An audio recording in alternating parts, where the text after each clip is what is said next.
দেশ থেকে বিদেশ, খেলা থেকে বিনোদন, সব ধরনের খবর নিয়ে আমি মিঠু শুরু করছি নজরের দুনিয়া।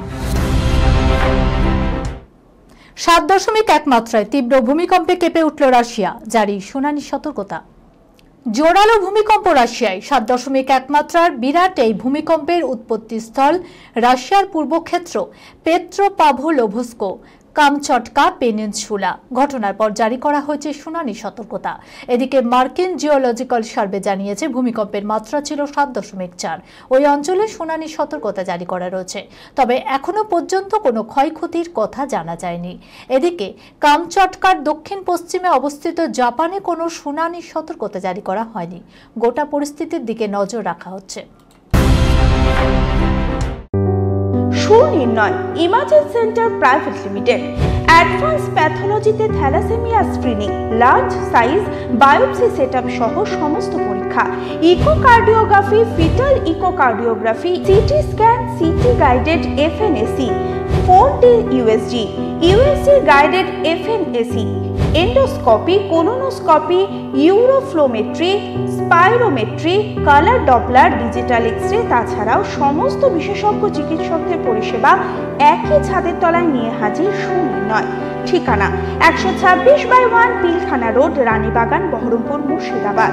বিশদে জানতে যোগাযোগ করুন 8373049252 7547900377। শুধু দিল্লি নয়, সারা দেশেই নিষিদ্ধ হওয়া উচিত শব্দবাজি, মন্তব্য সুপ্রিম কোর্টের। শুক্রবার শব্দবাজি সংক্রান্ত রায়ে সুপ্রিম কোর্ট দিল্লি এবং দেশের অন্যান্য শহরের জন্য একই নিয়মের কথা বলেছে। সুপ্রিম কোর্টের দাবি, শুধু দিল্লি নয়, সারা দেশেই নিষিদ্ধ হওয়া উচিত শব্দবাজি। শব্দবাজি সংক্রান্ত একটি আবেদনের শুনানিতে এমনই পর্যবেক্ষণ শীর্ষ আদালতের। দিল্লি এনসিআর অঞ্চলে বাজি বিক্রি, সংরক্ষণ, পরিবহন এবং উৎপাদন নিষিদ্ধ করার নির্দেশ দেয় দিল্লি হাইকোর্ট। 3রা এপ্রিলে সেই নির্দেশের বিরুদ্ধে সুপ্রিম কোর্টের দ্বারস্থ হয় বাজি নির্মাতারা। তাদের দাবি, এই শিল্পের সঙ্গে অনেক পরিবার জড়িত, যাদের উপর এই সিদ্ধান্ত প্রভাব ফেলছে। এদিন সেই মামলার শুনানির সময় শীর্ষ আদালত এই মন্তব্য করে, যদি দেশের রাজধানী অঞ্চলের শহরগুলির দূষণমুক্ত বাতাসের অধিকার থাকে, তাহলে অন্যান্য শহরের মানুষের কেন থাকবে না? যে নীতি থাকুক না কেন, তার সর্বভারতীয় স্তরেই হওয়া উচিত। বিনোদন জগতে বিরাট দুঃসংবাদ। মাত্র 37 বছর বয়সে চলে গেলেন জনপ্রিয় অভিনেতা ইউ মেনগলেন।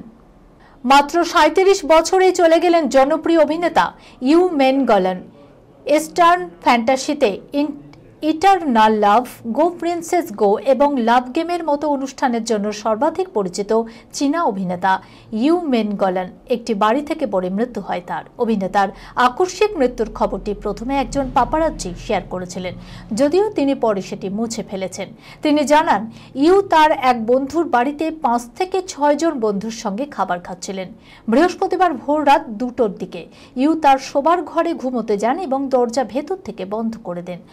যখন তার বন্ধুরা চলে যাচ্ছিলেন এবং সকাল 6টার দিকে তাকে খুঁজে পাওয়া যাচ্ছিল না, তখন নিচে তার মৃতদেহ দেখতে পায়। পুলিশ কোনো অপরাধমূলক কর্মকাণ্ডের কথা অস্বীকার করেছে। অভিনেতার মৃত্যুতে শোকের ছায়া নেমে এসেছে বিনোদন জগতে। মহিলাদের মতামত থাকলেই পুরুষরা নিরাপত্তাহীনতায় ভোগেন। হঠাৎ কেন এমন মন্তব্য করল তামান্না ভাটিয়া? চলুন দেখে নিই। কোনো মতামত রাখা যাবে না, কাঠের পুতুলের মতো সবটা মেনে নিতে হবে। পুরুষ শাসিত সমাজে মহিলাদের থেকে এমনই প্রত্যাশা রাখা হয়। উচ্চাকাঙ্ক্ষী ও স্পষ্ট মতামত রাখতে পারেন এমন মহিলাদের দেখলে নিরাপত্তাহীনতায় ভোগেন পুরুষরা, দাবি অভিনেত্রী তামান্না ভাটিয়ার। সম্প্রতি do you wanna partner web সিরিজে অভিনয় করেছেন তামান্না। এই সিরিজের কেন্দ্রে মহিলারা রয়েছেন। এর আগেও মহিলা কেন্দ্রিক ছবি ওডেলাতে অভিনয় করেছেন তিনি। কিন্তু যথেষ্ট পরিমাণে মহিলা কেন্দ্রিক ছবি কি হচ্ছে, এই প্রশ্নের উত্তরেই তামান্না এক সাক্ষাৎকারে বলেছেন, আমি এই বিষয়গুলিকে ব্যক্তিগতভাবে নিই না। ছবি তৈরি করতে অনেক খরচ হয়, অনেক হিসাব করে পুরোটা করতে হয়, নানা রকমের ঝুঁকিও থাকে। তাই যেটুকু মহিলা কেন্দ্রিক ছবি হচ্ছে তা নিয়েই সন্তুষ্ট থাকতে চান অভিনেত্রী। কম হচ্ছে কি বেশি হচ্ছে তা নিয়ে ভাবতে আগ্রহী নয় তামান্না ভাটিয়া। অন্যদিকে তিনি এও জানিয়েছেন, উচ্চাকাঙ্ক্ষী মহিলাদের পুরুষেরা ভয় পায়। এই পুরুষেরা আসলে নিজেরাই নিরাপত্তাহীনতায় ভোগে। এটা অবশ্য বেশিরভাগ পুরুষেরই সমস্যা। এই সব পার করেও টিকে থাকার লড়াইয়ে সামিল থাকতে চান তামান্না ভাটিয়া। অভিনেত্রী মনে করেন, আগেও কিছু ছবিতে শক্তিশালী চরিত্রদের দেখা যেত, দিন দিন আরও এই ধরনের ছবি বাড়ছে। তাই তামান্না আশা রাখেন ভবিষ্যতে আরও এই ধরনের ছবি দেখা যাবে। এই খবরের সঙ্গে শেষ করলাম আজকের নজরে দুনিয়া। আপনারা দেখছেন টিভি 24 বাংলা, সংবাদ বিনোদন সারাদিন সারাক্ষণ।